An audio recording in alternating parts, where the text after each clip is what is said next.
वारा त्या ठिकाणी हळूच जायचा आणि वारा प्रचंड त्याची ताकद असून पंचमहाभूत त्या ठिकाणी प्रवेश करताना तिला घाबरून राहायचे, इतकं तिचं पातिव्रत्य आहे. आणि या पातिव्रत्याची महती सगळीकडे गेल्यानंतर ब्रह्मा विष्णू महेशाने ठरवलं की हिची परीक्षा पाहिली पाहिजे. आणि म्हणून मग ते एक दिवस अतिथी वेशामध्ये माध्यान्ह समयी आणि अनुसूयेच्या दारामध्ये आलेले आहेत. अत्रि ऋषी सकाळीच आणि नदीवर स्नान, संध्या आणि तर्पणादी क्रिया करण्यासाठी नदीवर गेलेले आहेत. आणि अशा स्थितीमध्ये साधारणतः 11-11:30ची वेळ असेल त्यावेळी आणि हे 3 देव तिच्या आश्रमामध्ये आलेले आहेत. आणि त्याने ओम भवती भिक्षां देही, म्हणजे मला भिक्षा द्या, जेवण करायचं आहे. तर तिने म्हटलं की काही हरकत नाही. शाकपाक तिने तयार केला आणि त्यांना पाट त्या ठिकाणी वाढलेले आहेत. तेव्हा आता ब्रह्मा विष्णू महेश तिथे बसले, अतिथी वेशामध्ये बसलेले आहेत. आणि त्याने तिला इच्छा व्यक्त केली की नग्न होऊन तू आम्हाला वाढलं पाहिजे. आता अनुसूयेला एकदम चिंता पडली की काय करावं आता. परंतु हे अतिथी आहेत, हे विनमुख जाऊ नये. अतिथी देवो भव ही भारतीय संस्कृती आहे. आता काय करावं. तिने आपल्या पतीचं स्मरण केलं, देवघरामध्ये गेली आणि त्यांच्या कमंडलूमधलं पाणी घेतलं आणि या तिघांच्या अंगावर शिंपडल्याबरोबर हे 3 बालरूपाने त्या ठिकाणी झालेले आहेत. आणि ते रांगायला लागले त्या ठिकाणी. त्यांना तिने पाळणा केलेला आहे आणि पाळण्यामध्ये टाकलेला आहे. आणि अशा रीतीने पुन्हा दुर्वा त्या ठिकाणी अत्रि ऋषी आलेले आहेत. आणि त्यांनी पाहिलं की अरे हे कोण बालक आहेत. तेव्हा अंतर्ज्ञानाने त्यांच्या लक्षात आलं की ब्रह्मा विष्णू आणि महेश आहेत, हे परीक्षा घेण्यासाठी या ठिकाणी आलेले आहेत. तेव्हा आता ती पाळणा देऊन राहिली. आणि पाळणा दिल्यानंतर आता हे ब्रह्मा विष्णू महेश यांना आता तणाव आला. ते तिला विनंती करायला लागले की बाई, आम्ही तुझ्या पोटी आता जन्माला आल्यासारखेच आहोत, आता आम्हाला मूळ रूपामध्ये आण. ती म्हटली नाही नाही, आता काही दिवस राहा बाळ रूपामध्ये. तेव्हा त्याने खूप विनंती केल्यानंतर पुन्हा त्यांना त्या ठिकाणी प्रगट केलेला आहे. आणि मग गुरुचरित्रामध्ये वर्णन आहे की त्याच्यामध्ये ब्रह्मा हे त्या ठिकाणी चंद्र रूपाने गेलेले आहेत, विष्णू दत्त रूपाने त्या ठिकाणी राहिलेले आहेत आणि महेश दुर्वास रूपाने या भूमीवर गेलेले आहेत. अशा पद्धतीचं वर्णन मूळपीठ दत्तात्रयाचं. आणि म्हणून दत्तात्रयाचा जन्म अत्रि अनुसूयेच्या पोटी माध्यान्ह समयी मार्गशीर्ष पौर्णिमेला त्या ठिकाणी झालेला आहे. आणि म्हणून दत्त जयंती त्या दिवशी साजरी करण्यात येते. हे दत्ताचं मूळ पीठ सिद्ध नामधारकाला सांगून राहिलेले आहे. आता नामधारक म्हटलं की अहो मला अतिशय आनंद झालेला आहे, तुम्ही आता आणखी मला याच्या कथा सांगा. दत्तात्रयाने पुन्हा कुठे जन्म घेतलेला आहे. तेव्हा आता सिद्ध त्याला म्हणून राहिले की बाबा तू माझा शिष्य पूर्ण चंद्रोत्तम असल्यामुळे माझ्यातला बोध समुद्र तू जागा केलेला आहे. तेव्हा आता माझी पण इच्छा आहे कथा सांगायची. आणि म्हणून आता त्या ठिकाणी दोघेही जण भीमा आणि अमरजा संगमावर त्यांची त्या ठिकाणी संवाद चालू आहे. आता सिद्ध नामधारकाला सांगतात की बाबा पिठापुरम नावाचं एक गाव आहे, पूर्व गोदावरी जिल्ह्यामध्ये आंध्र प्रदेशामध्ये ते गाव आहे. या पिठापुरमचं मूळ नाव पिठिकापुरम आहे. त्याला पादगया असं देखील म्हणतात. गयासूर नावाचा एक राक्षस होता. त्याचं मुंडक गयेला आणि त्याचे पाय, तो जर झोपला तर पाय हे पिठापुरम पर्यंत यायचे आणि म्हणून हिला पादगया असं देखील नाव आहे. तिथे कुक्कुटेश्वराचं मंदिर आहे. आज कथा जास्त असल्यामुळे पिठापुरमचं महत्व फार सांगत नाही. आपण सर्वजण गेलेले आहात आणि त्या ठिकाणी आपलं दर्शन झालेलं आहे. मागच्या वर्षी तर त्याचं सगळं मी तुम्हाला सांगितलेलं आहे. पुरुहुतिका नावाचं शक्तीपीठ त्या ठिकाणी आहे. कुक्कुटेश्वराचं मंदिर आहे, कुंती माधवाचं मंदिर आहे, तिथे आपण सर्वजण जातो. तर ते असं पिठापुरम नावाचं क्षेत्र आणि त्या ठिकाणी घंटीकोडा आपलराज नावाचे अनेक सद्गृहस्थ राहत होते. त्यांची पत्नी, तिचं नाव होतं सुमता महाराणी आईसाहेब, अखंड सौभाग्य लक्ष्मी. अशा सुमता महाराणी यांचा दोघांचा संसार अत्यंत सुंदर. देवाचे ते भक्त आहेत आणि देवाची आराधना नित्य करतात आहेत. परंतु त्यांना पुत्र व्हायचे आणि मरायचे. गर्भपात त्या ठिकाणी व्हायचा आणि 2 पुत्र त्यांना होते. तर त्या पुत्रामध्ये ते एक अंध होता आणि एक पंगू होता आणि म्हणून त्यांना चिंता असायची काय करावं. एक दिवस सर्व पितृ अमावस्या होती आणि या सर्व पितृ अमावस्येच्या दिवशी त्या ठिकाणी त्या सुमता महाराणी आईसाहेबांनी शाक पाक त्या ठिकाणी तयार केलेला आहे. आणि त्या दिवशी पित्र जेवू घालायचे आणि म्हणून ते सगळा स्वयंपाक खीर वगैरे त्यांनी त्या ठिकाणी केली. आणि आता माध्यान्ह समयी त्यांना बोलवायचं म्हणून हे आपलराज त्यांना बोलवायला गेले पितरांना. पित्र म्हणजे आपण कोणाला तरी जेवायला सांगतो. देव आणि त्या ठिकाणी पित्र असे दोन जेवण करत असतात. आणि त्यांना बोलवण्यासाठी कोणीतरी नातेवाईक आपला त्याच्यामध्ये जेवणासाठी असतो. म्हणून हे पिठापुरम त्या गावामध्ये आणि त्यांना बोलवायला गेलेले आहेत. इकडे काय गंमत झाली, माध्यान्ह समय येण्याची वेळ झाली आणि अतिथी वेशामध्ये भगवान दत्तात्रय तिच्या दारामध्ये आले. आणि आल्यानंतर ओम भवती भिक्षां देही असा गजर त्यांनी केलेला आहे. ही स्वयंपाक करत असताना हिचा सगळा शाकपाक तयार झालेला आहे. आणि तो आवाज ऐकल्याबरोबर तिला अत्यंत उपरती झाली. अरे कोणीतरी अतिथी आलेला आहे. आणि देहभान विसरून ती त्या ठिकाणी गेली आणि पाहतो तो अतिथी त्या ठिकाणी आणि उभे आहेत. आता काय करावं, त्यांनी सांगितलं भिक्षां देही. हिला आतून उत्स्फूर्त असा आवाज आला. तिला देहभान विसरली ती आपल्या घरी पित्र आहेत, जेवायला लोक येणार. ती गेली आणि तिने सगळा शाकपाक त्या ठिकाणी उचलला, दारामध्ये आणला आणि या सद्गुरु रायांच्या झोळीमध्ये टाकायला सुरुवात केली. ते पाहिल्यानंतर भगवान दत्तात्रय अत्यंत प्रसन्न झाले. आणि प्रसन्न झाल्यानंतर त्यांनी साक्षात दत्तात्रय मूर्ती रूपामध्ये सुमता महाराणी आई साहेबांना दर्शन दिलेलं आहे. हिने साष्टांग दंडवत त्यांना घातला आणि आपल्या मनीची इच्छा त्यांना सांगायला सुरुवात केली की महाराज, तुम्ही या ठिकाणी दत्तात्रय रूपाने माझ्यावर कृपेचा वर्षाव केलेला आहे, पण माझी एक इच्छा आहे. मला माझे जे पुत्र आहेत ते अंध आणि पंगू आहेत आणि काही तसेच आणि मृत अवस्थेमध्ये मेलेले आहेत. तेव्हा माझ्यावर कृपा करा आणि माझ्या पोटी तुमच्यासारखा एखादा पुत्र जन्माला यावा अशी त्यांनी विनंती केली. तेव्हा आता दत्तात्रय म्हटले की बाई माझ्यासारखा कशाला, मीच तुझ्या पोटी जन्माला येतो. आणि असं म्हणून तिला वर त्यांनी दिलेला आहे. आणि भगवान दत्तात्रय अंतर्धान पावलेले आहे. पावल्यानंतर आता ही जागी झाली. तिचे पतिराज देखील त्या ठिकाणी आले आणि मग हिने आता पती आपल्याला रागावतात की काय अशा तिला भीती वाटायला लागली. आणि तिने भीतभीतच आपल्या पतीला सांगितलं की अशी अशी परिस्थिती झाली आणि त्याच्यामध्ये भगवान दत्तात्रय अतिथी वेशामध्ये आले आणि मी त्यांना सगळं अर्पण केलेलं आहे, आता काय करू. ते प्रसन्न झाले त्या ठिकाणी. आणि तिने हेही सांगितलं की मी त्यांना आणि वर मागितला की तुम्ही माझ्या पोटी जन्माला या.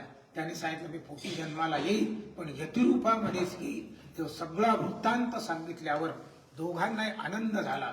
पित्र त्या ठिकाणी आले होते, त्यांना विनंती केली की थोडा वेळ थांबा.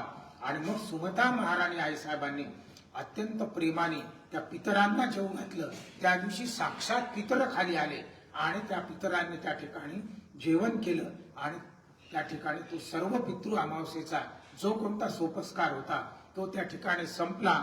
आणि सद्गुरु रायांच्या कृपा प्रसादाने सुमता महाराणी आईसाहेब गर्भवती झालेल्या आहेत.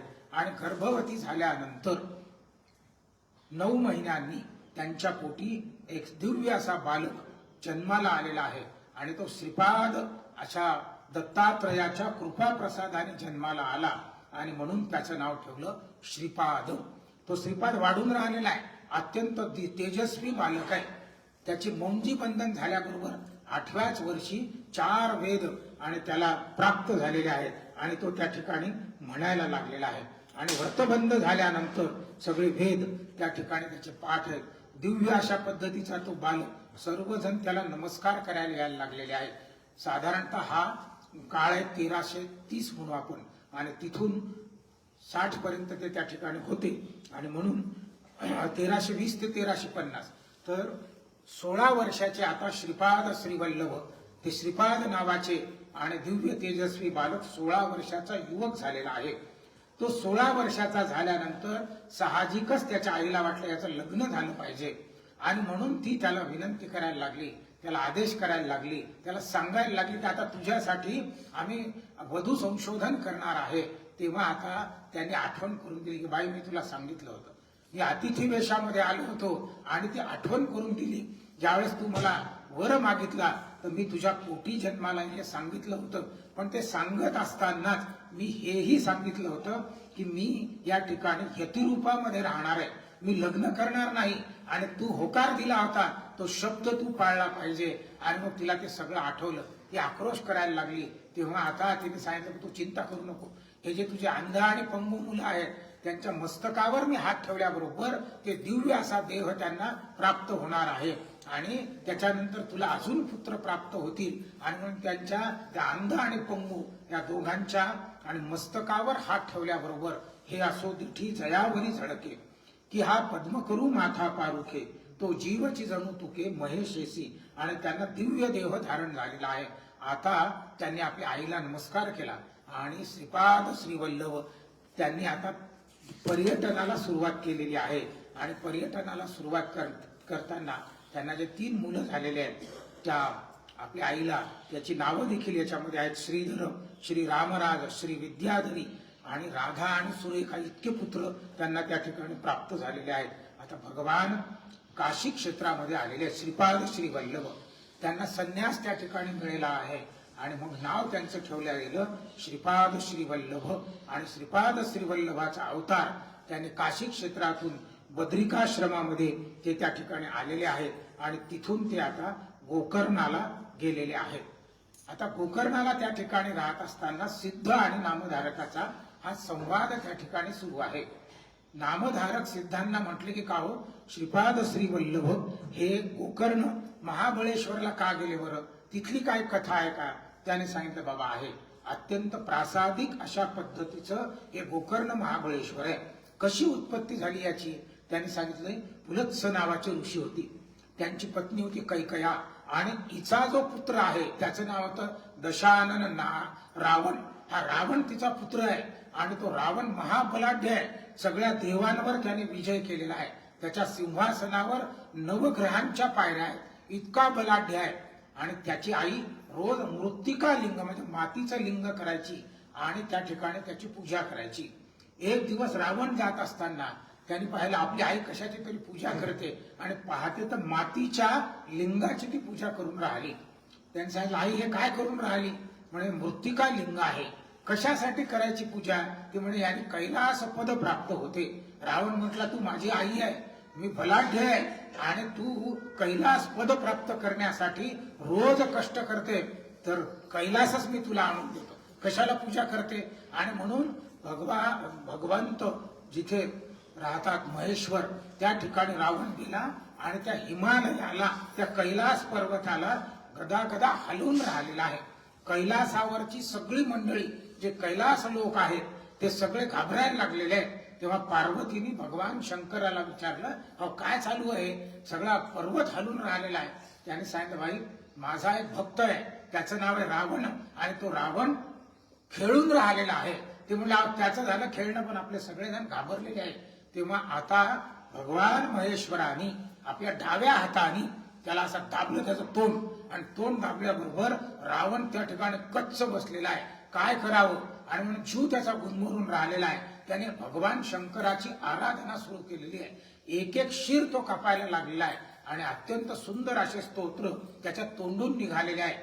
ते शिवतांडव स्तोत्र हे रावणाने लिहिलेलं आहे आणि तो म्हणायला लागलेला आहे. तेव्हा भगवान प्रसन्न झाले आणि त्याला म्हटलं बाबा तू कशासाठी करून राहिला? त्यांनी सांगितलं की माझी आई रोज आराधना करते, तिला कैलास पद प्राप्त व्हावं आणि मी तिला शब्द दिलेला आहे मी कैलासच लंकेमध्ये घेऊन जाईल आणि म्हणून मला कैलास नेण्याची आता परवानगी द्या. तेव्हा आता भगवान म्हटले बाबा हे फार अशक्य गोष्ट आहे, मी एक काम करतो याच्याही पेक्षा फायदा होईल अशा पद्धतीचं माझं आत्मलिंग तिला पूजेसाठी देतो. रावणाला अत्यंत आनंद झाला आणि भगवान भोले शंकर भोळेपणाने त्यांनी आत्मलिंग त्याच्या हातावर ठेवलेला आहे. हे पाहिल्याबरोबर त्रिलोकामध्ये हाहाकार सुरू होऊन राहिला. सर्वजण विष्णू भगवंताजवळ गेले की बाबा काहीतरी तुम्ही करा. त्यांनी आत्मलिंगच दिलेलं आहे. ते दिल्यानंतर सर्व सृष्टीचं संचालन हे त्या रावणाच्या हातामध्ये जाईल आणि मग राक्षसी वृत्ती असल्यामुळे तो सर्वत्र हाहाकार माजवेल. तेव्हा आता काय करावं? आणि म्हणून त्यांनी भगवान गणेशाला पाचारण केलं आणि सांगितलं की बाबा तू त्या ठिकाणी गुराख्याच्या वेशामध्ये जा आणि त्याला थोडंसं अडव, त्या ठिकाणी मदत कर. आणि भगवान विष्णूंनी आपलं चक्र सूर्यावर ठेवलेलं आहे आणि त्याला वाटलं संध्या झालेली आहे आणि म्हणून संध्या समयी रावण संध्या करायचा म्हणून ते लिंग कुठेतरी ठेवावं. आता कुठे ठेवावं, खाली ठेवलं तर ते चालणार नाही म्हणून तिथे भगवान गणेश गुराखी वेशामध्ये होते. त्यांना विनंती केली, त्याला गुळ खोबऱ्याचा प्रसाद दिला, त्याला आणखी काही मोदक दिले आणि सांगितलं की बाबा एवढं तू थोडा वेळ ठेव, माझी संध्या होईपर्यंत. भगवान गणेशाने सांगितलं माझी वेळ झाली की मी निघून जाईल, तुझी संध्या लवकर आठव. आणि त्यांनी ते लिंग हातामध्ये धरलं आणि हा रावण पूजा करत असताना, संध्या सुरू असतानाच भगवान गणेशाने त्याला आवाज द्यायला सुरुवात केली की लवकर या, लवकर या.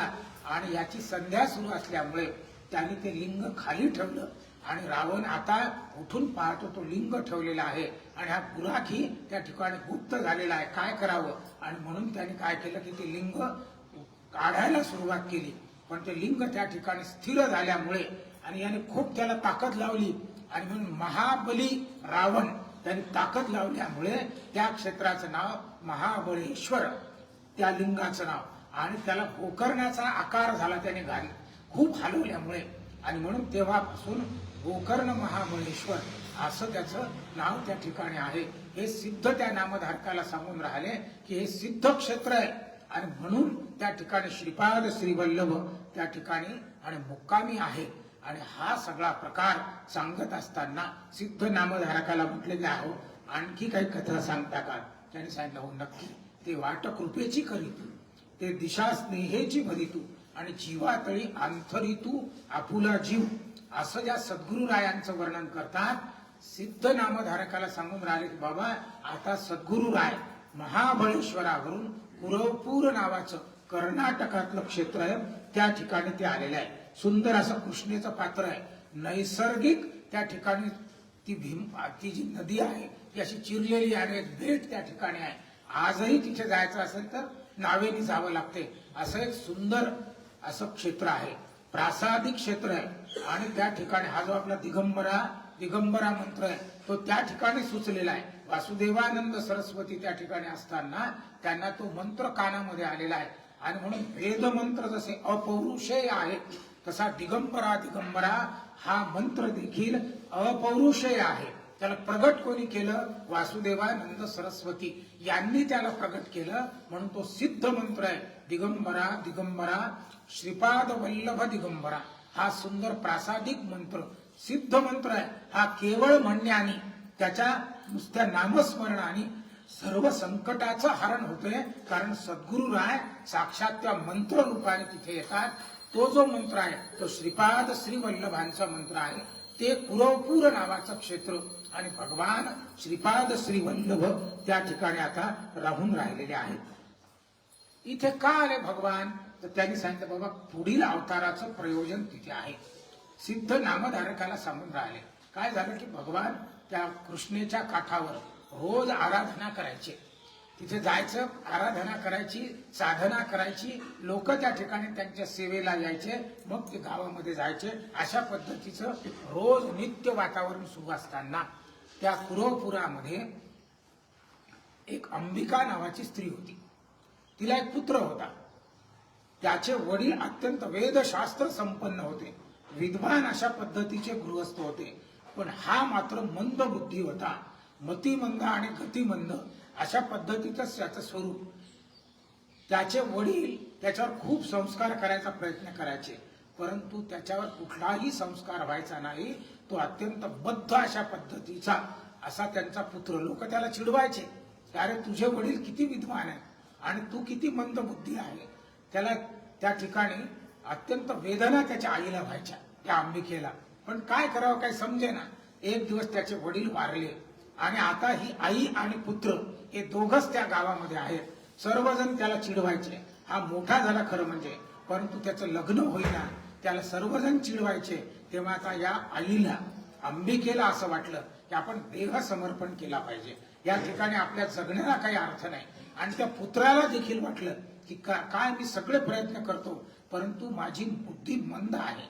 आणि शेळीच्या गळ्याला जसे स्तन असतात त्याचा काहीच उपयोग नाही, दूधही त्याच्यातून मिळत नाही किंवा त्याचा आणखीन दुसरा कोणता उपयोग नाही. असे जे बिनकामी म्हणतात, खायला काळ आणि भुईला भार, अशा पद्धतीचा मी आहे. शेळीच्या गळाच्या स्तनासारखा माझा काहीही उपयोग नाही. मी आता माझा देह समर्पित केला पाहिजे. मी या भुईला भार झालेला आहो. म्हणून त्याने एक दिवस आपल्या आईला म्हटलं की आई, माझ्याच्याने आता काहीही होत नाही, मला देह समर्पण करू दे. तेव्हा ती आई म्हटली, अंबिका, अरे तू एकटाच कशाला, आपण दोघेही देह समर्पण करू, कारण आता या जीवनामध्ये आपल्या कोणताच अर्थ उरलेला नाही. आणि म्हणून दोघही मायबाप, एक मायलेख त्या कृष्णा नदीच्या तीरावर आलेले. सद्गुरू राय एका उंच अशा आसनावर, टेकडीवर, त्या ठिकाणी जिथे कुठे असा शिळा असेल तिथे ध्यान करत बसलेले. हे दोघ जण आले आणि त्या ठिकाणी स्नान करून देह समर्पण करण्यापूर्वी या ठिकाणी यतीश्वर आहेत, श्रीपाद श्रीवल्लभ आहेत, आपण त्यांचं दर्शन घेतलं पाहिजे. म्हणून हे त्या ठिकाणी दर्शनाला गेले. सद्गुरू रायांनी पाहिलं, त्यांना आशीर्वाद दिला आणि पुन्हा सद्गुरू राय त्या ठिकाणी बसले. हे देह समर्पित करण्यासाठी समोर काठावर जात असताना उडी मारणार इतक्यात सद्गुरू रायांनी बाकीच्यांना सांगितलं की अरे ते काय करून राहिले, त्या दोघांना इकडे आणा. आणि दोघांना आणलं सगळ्यांनी. आणि सद्गुरू रायांनी विचारलं काय करून राहिले. तेव्हा ही अंबिका म्हटली की माझा पुत्र गतिमंद आहे, मतिमंद आहे, मंद बुद्धी आहे, आणि म्हणून आम्ही आता देह समर्पण करण्यासाठी या ठिकाणी आलेले आहोत. तेव्हा सद्गुरू रायांनी त्या दोघांना आत्महत्या करू नये, अपमृत्यू हा पापाचं लक्षण आहे. अकाल मृत्यू हरणम का म्हटलेलं आहे, मृत्यू हा नैसर्गिक असावा. अकाल मृत्यू कुठला तरी पूर्व पापाच्या त्या योगाने त्या ठिकाणी येत असतो. आणि तुम्ही आपणहून ओढवून घेऊन राहिले, हे भगवंताच्या नैसर्गिक अशा कृतीच्या विरुद्ध आहे. ते तुम्ही करू नये, आत्महत्या हे पाप आहे. आणि म्हणून त्यांना समजावून सांगून राहिले. तेव्हा आता हिने सांगितलं की महाराज अशा पद्धतीचं सगळं आहे, माझ्यावर कृपेचा वर्षाव करा आणि तुमच्यासारखा पुत्र माझ्या पोटी यावा. तर त्यांनी सांगितलं की बाय ह्या जन्मात तर ते शक्य नाही, मी पुढच्या जन्मामध्ये तुझ्या पोटी येईल. तेव्हा तरी उदासीन झाली की काय करावं. तर त्यांनी सांगितलं बाई, हा जो तुझा पुत्र मंदमती आहे ना, जेवढा काळ याचा आहे तेवढा काळ मी याच्यावर कृपेचा वर्षाव करतो. आणि म्हणून त्याला जवळ आणलेलं आहे, त्याच्या मस्तकावर हात ठेवला आणि मूकम करोति वाचालम पंगुम लंघयते गिरी असं म्हटलेलं आहे. तर सद्गुरू रायांनी हात ठेवल्याबरोबर हे असो दिठी जयावरी झळके की हा पद्मकरू म्हणजे सद्गुरू रायांचा हे जे करकमल आहे, सद्गुरू रायांची करकमल किंवा कृपादृष्टी जर आपल्या डोळ्यावर आपल्या अंगावर पडली तर आपण निश्चितपणे कृपेचा वर्षाव आपल्यावर होतो. पण आपण वागतो का गजानन महाराज समोर, पण त्याच्याकडे दृष्टी जात नाही आपली. ज्यावेळेस आपण फिरायला जातो, आपण ज्यावेळेस गजानन बावन्नी म्हणतो आणि दर्शनासाठी जातो, 50% लोक गप्पा मारतात. त्यांना विश्वासच नाही, ती मूर्ती आहे दगडाची. अरे तो साक्षात बसलेला आहे, त्याच्या डोळ्यात डोळे घाला. माणसाच्या डोळ्यात डोळे काय घालता. आजपासून ठरवा, गजानन बावन्नी ज्यावेळेस होते बोलायचं नाही, आणि कोणी बोलत असेल तर त्याला बिलकुल चूप करणं हा आपलं कर्तव्य आहे. शांत बस म्हणा, कोणत्याही वयाचा असो. माणसं बडबड करतात इथं येऊन, तो बसलेला आहे तिथे. आणि जितके वेळ इथे आहो आपण त्याच्याशी तादात्म्य पावा. नाही तर काल सांगितलं की रसाच्या बकेटमध्ये जसा तो चमचा असतो, त्या चमच्याला त्या रसाचा काही उपयोग नाही. मंदिरामध्ये आपण बसलेलं पण त्या पळीसारखं आपलं आहे, त्याच्याशी काहीच संबंध नाही. हे गप्पा मारतात राजकारणाच्या याच्या त्याच्या, हे सभामंडप सोडा आणि मग कितीही गप्पा मारा. आपण इथे आणि मी आणि गजानन महाराज आज मौन धारण करा, पहा किती आनंद येतो. आणि ते पण कृपेचा वर्षाव करतात. ते बसलेले तिथे, ते वाट कृपेची करीतो का म्हटलेलं आहे. वाटप आहे उभा भेटीची आवडी, कृपाळू तातडी उतावीळ. आणि या ठिकाणचं आपलं जे पॅकेज आहे, आल्यानंतर गुरुची स्तुती, दिगंबराचा मंत्र आणि कथा, हे तिन्ही देखील अत्यंत आपल्यासाठी महत्वाचे आहेत. आणि ते वाट पाहून राहिलेले आहेत आपले. आणि म्हणून आजपासून ठरवा. आणि कोणी जर बोलत असेल आपल्याला तर म्हणा चुपचाप बस, शांत बस. तुम्हीच बोलले नाही तर ते कशाला बडबड करते, पण ते बोलला की तुम्हाला जोर येते.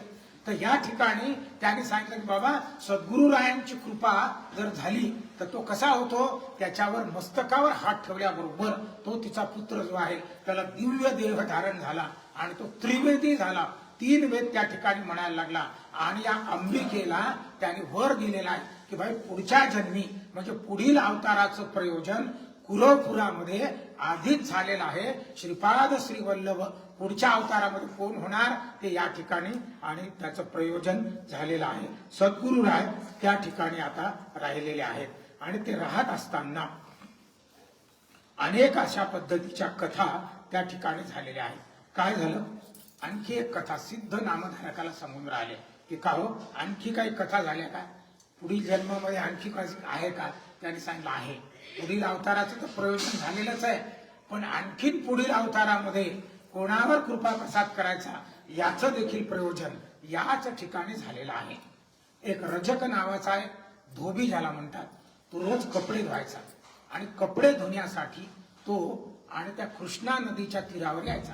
काठावर कपडे धुवायचे, वाळत टाकायचे, ते वाळेपर्यंत तो त्या ठिकाणी बसायचा. त्याच्या असं लक्षात आलं की सद्गुरुराय रोज त्या ठिकाणी येत आहेत आणि म्हणून या रजकाने असं ठरवलं की रोज आपण यांची सेवा करायची. ते धुण्याचं गाठोडं तिथे आणायचा.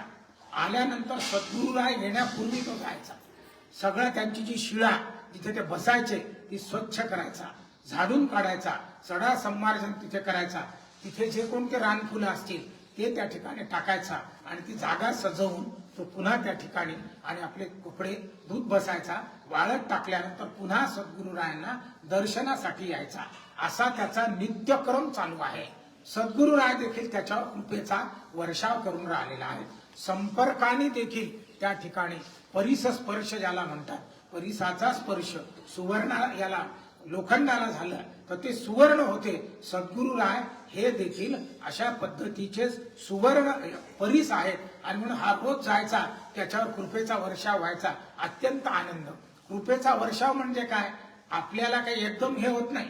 आपण कृपेचा वर्षाव हा आपल्या जीवनामध्ये जे आपलं ठरलेलं आहे, आपण सर्वजण उदाहरणार्थ आपल्याला ऐश्वर्य पाहिजे.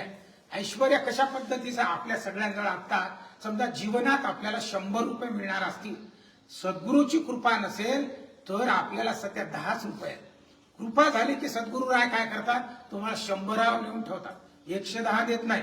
तुमच्या नशिबामध्ये तुमच्या जीवनामध्ये जे आहे तुम्ही तिथपर्यंत नाही. आपण सर्वजण ऐश्वर्याचं किंवा विवेकाचं आणखी कोणतं जे जे काही असेल जीवनाच्या आयुष्याचं देखील सद्गुरुराय तिथपर्यंत नेऊन ठेवतात. अपमृत्यू येऊ देत नाही, तुमच्याजवळ दारिद्र्य येऊ देत नाही, तुम्हाला विवेक उत्पन्न करतात. विवेक देखील एवढाच आहे आपल्याजवळ. सद्गुरुरायांनी कृपा केली की एवढा म्हणजे तुम्हाला जेवढा आहे जीवनामध्ये तिथपर्यंत नेऊन ठेवतात. पण ते देखील प्राप्त नाही म्हणून त्यांची सेवा आपल्याला करायची आहे. म्हणजे भोग तर आहेतच, पण ते भोग होताना समजा उदाहरणार्थ एक मोठा 1 किलोचा गोटा आपल्या डोक्यावर पडणार आहे, तो पडणार आहे म्हणजे पडणार आहे. परंतु सद्गुरुराय करतात त्याचे 100 ग्रॅमचे 10 तुकडे तुमच्या डोक्यावर टाकतात. म्हणजे त्या दुःखाची परिणिती छोटी छोटी करतात आणि पडते 1 किलोच, परंतु तो छोटा. आणखी कृपा असेल तर 50 ग्रॅम, आणखी कृपा असेल तर 10 ग्रॅम, आणखी कृपा असेल तर 1 ग्रॅम. म्हणजे तुम्हाला त्याची जाणीव देखील होऊ देत नाहीत, पण भोग तर भोगल्या जातो. तसं या रजकाला असं वाटायचं अरे बापरे आपल्यावर कृपा, सद्गुरुराय त्याला प्रसन्न अंतःकरण त्या ठिकाणी त्याचे ठेवायचे आणि तो अत्यंत आनंदित असायचा. एक दिवस काय झालं, तो धुणं धुत असताना राजाचे सैनिक त्या ठिकाणी आले आणि काठावर जी मंडळी होती त्यांना सांगितलं की चला बाजूला सरका. त्या ठिकाणचे राजे, म्लेंच राजे, मुस्लिम राजे, ते नौका विहार करण्यासाठी येऊन राहिलेले आहे. सगळ्यांना काठावरून बाजूला सरकवलं आणि हा रजक त्या नदीच्या काठावर उंचावर असा पाहून राहिलेला आहे. पाहत असताना त्याच्या असं लक्षात आलं की बापरे काय राजाचं वैभव आहे. दोन्ही काठावर सैनिक चालून राहिलेले आहेत. त्याच्या आधी 2 नौका आलेल्या आहेत, पायलट कार ज्याला म्हणतात. अशा नौका समोर चाललेल्या आहेत. मध्ये राजाची नौका आहे, सुंदर सजलेली आहे आणि त्याची महाराणी आणि सगळं त्या ठिकाणचं त्याचं खाण्यापिण्याचं साहित्य आणि राजा नौका विहार करून राहिलेला आहे. त्याच्या मागे आणखी नौका आहे आणि ते सगळं दृश्य पाहिल्यानंतर रजकाच्या मनामध्ये विचार आला की बापरे हा राजा काय श्रीमंत आहे, काय वैभव आहे, याच्यावर किती देवाची कृपा आहे की लागली याचा एवढा नौका विहार आणि मी लेखाचा रोज कपडे धुतो, हा विचार त्याच्या मनामध्ये आला. किलमिश माझ्या त्याच्या मनामध्ये आलं, विकल्प त्याच्या मनामध्ये आलं. राजाची नौका तर निघून गेली आणि आता हा पुन्हा त्या ठिकाणी कपडे धुवायला गेला आणि वाळत टाकल्यानंतर सद्गुरू रायांजवळ गेला आणि गेल्यानंतर सद्गुरू रायाने हसत त्याला विचारलं की रजका, काय मनात विचार आला रे तुझ्या? म्हटलं काही नाही. अरे मला माहिती, सांग नक्की काय आहे. तेव्हा आता त्याने सद्गुरू रायाजवळ खोटं बोलू नये. त्याने सांगितलं की पहा, माझ्या मनामध्ये असा असा विचार आला आणि असं मला वाटलं की काय तो राजा आहे. सद्गुरू रायाने सांगितलं तुला ते पाहिजे का? तथास्तु, पुढच्या जन्मी तू होशील, मुलेंच होशील. मग आता रजक सावध झाला, म्हटलं नाही मला नाही व्हायचं. त्याने सांगितलं आता शब्द गेला, पुढच्या जन्मामध्ये मी भेटेल तुला.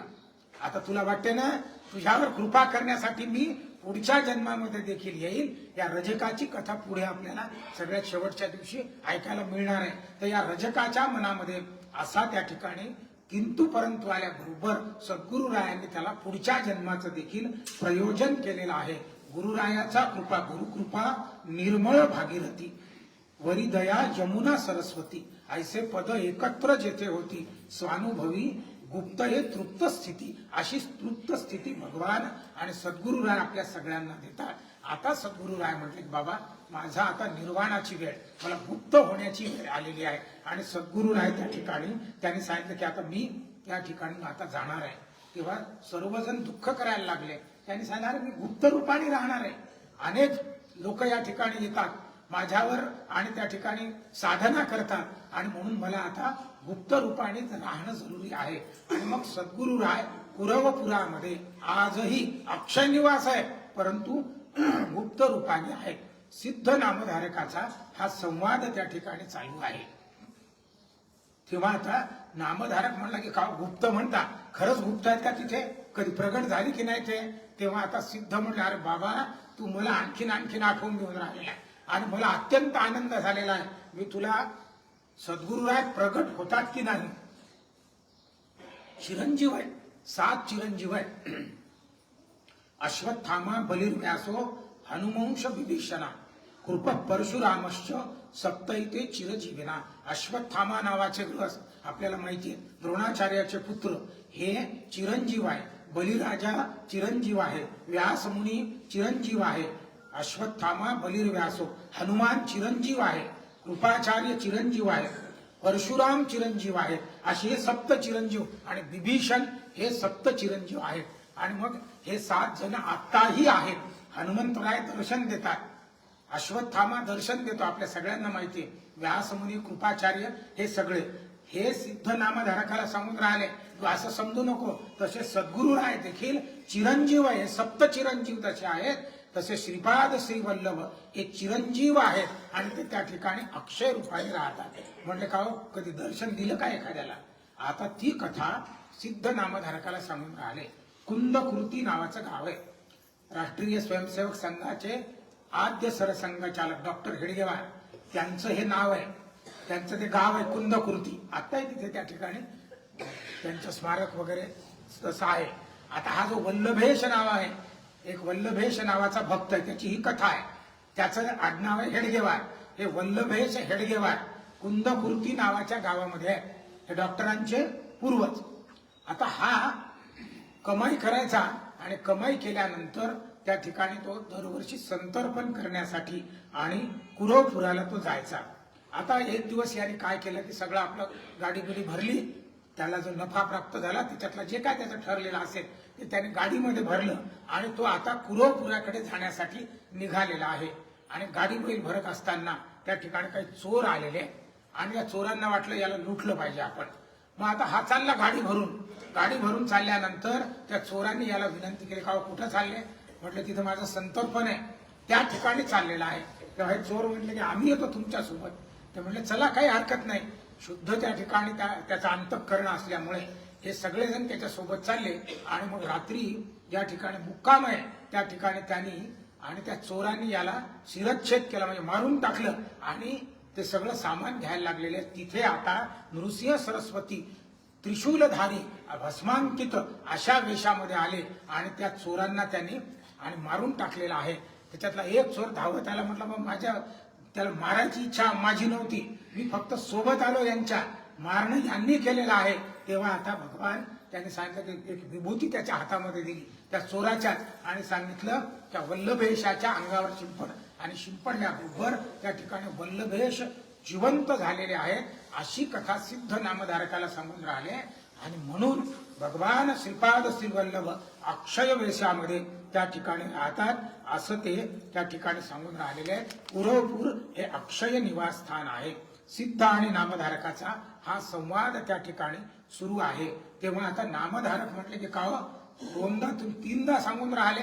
त्या अंबिकेला म्हटलं पुढच्या अवतारामध्ये येतो, त्या ठिकाणी त्या रजकाला म्हटलं पुढच्या अवतारामध्ये येतो. हे अक्षय निवास आहे. आता पुढच्या अवताराची कथा आहे का?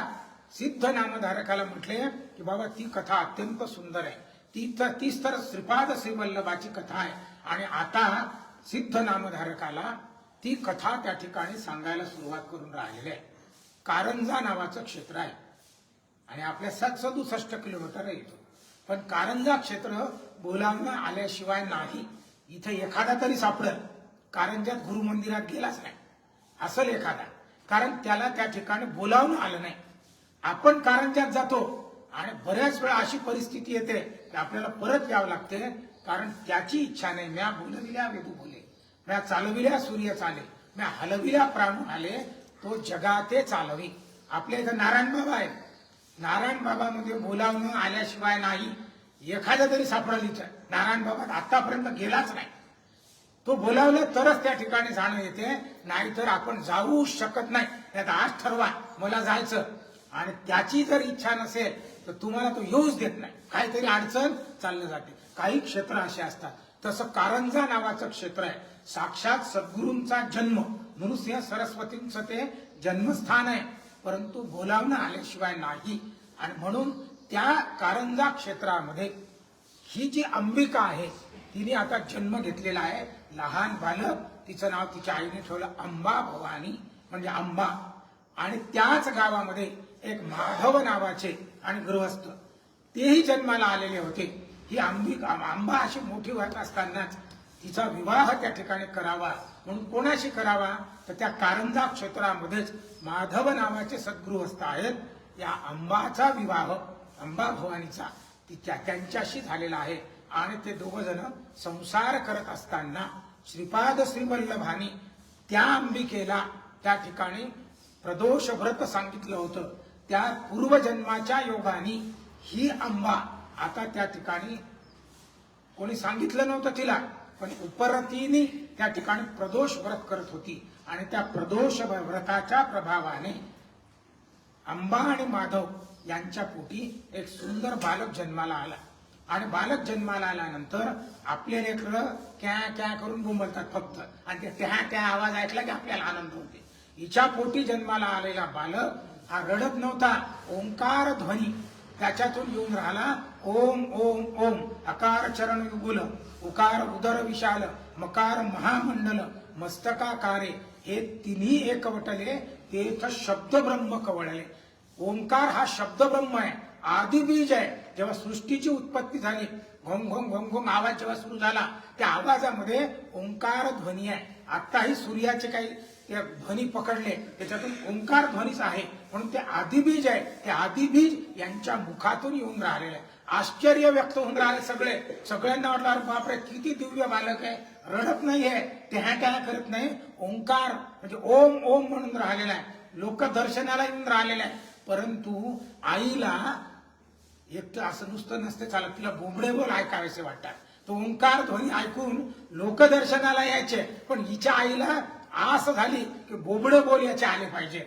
माझी या बोबडी जैसा स्वभाव माई बापाचा, अपत्य बोले जरी बोबडी वाचा, तरी अधिकची तयाचा संतोषू आधी. सामान्य आई आहे ती, तिला वाटलं की अरे ओंकार ध्वनी काय आहे, यांनी काहीतरी बोललं पाहिजे, आई म्हटलं पाहिजे, बाबा म्हटलं पाहिजे, काहीतरी म्हटलं पाहिजे. आणि म्हणून ती त्याच्याच जवळ इच्छा व्यक्त करायला लागली की अहो काहीतरी बोला. तेव्हा त्याने सांगितलं, असा हात केला, माझा उपनयन करा.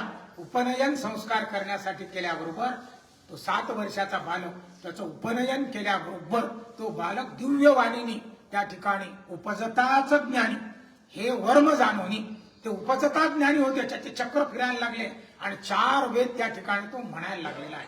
हे असं होऊ शकते. एज्युकेशन, शिक्षण म्हणजे आतल्या कप्प्यातून बाहेर काढणं ही आपली धारणा आहे. म्हणून अनेक 16व्या वर्षी ज्ञानेश्वरांनी लिहिली.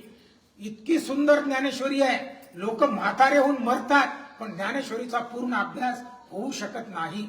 विवेकानंदांना विचारलं, अहो शंकराचार्यांनी 6व्या वर्षी वेद म्हटले, तेव्हा विवेकानंद म्हटले शंकराचार्य जरा बुद्धीने कमी असतील, त्यांना 6 वर्ष लागले.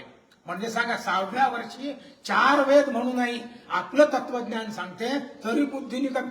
गर्भातच त्यांना ज्ञान झालेले असे अभिमन्यू याच देशामध्ये आहेत. आणि म्हणून हे जे दिव्य ज्ञान त्याला 7व्या वर्षी झालं. सर्वजण त्याला हे करत होते. 16व्या वर्षी तो वेद म्हणायला लागलेला आहे. आता त्या 7व्या वर्षी तो काही काळ त्या ठिकाणी राहिल्यानंतर त्याने आईला सांगितलं की आई, आता मला पर्यटन केलं पाहिजे.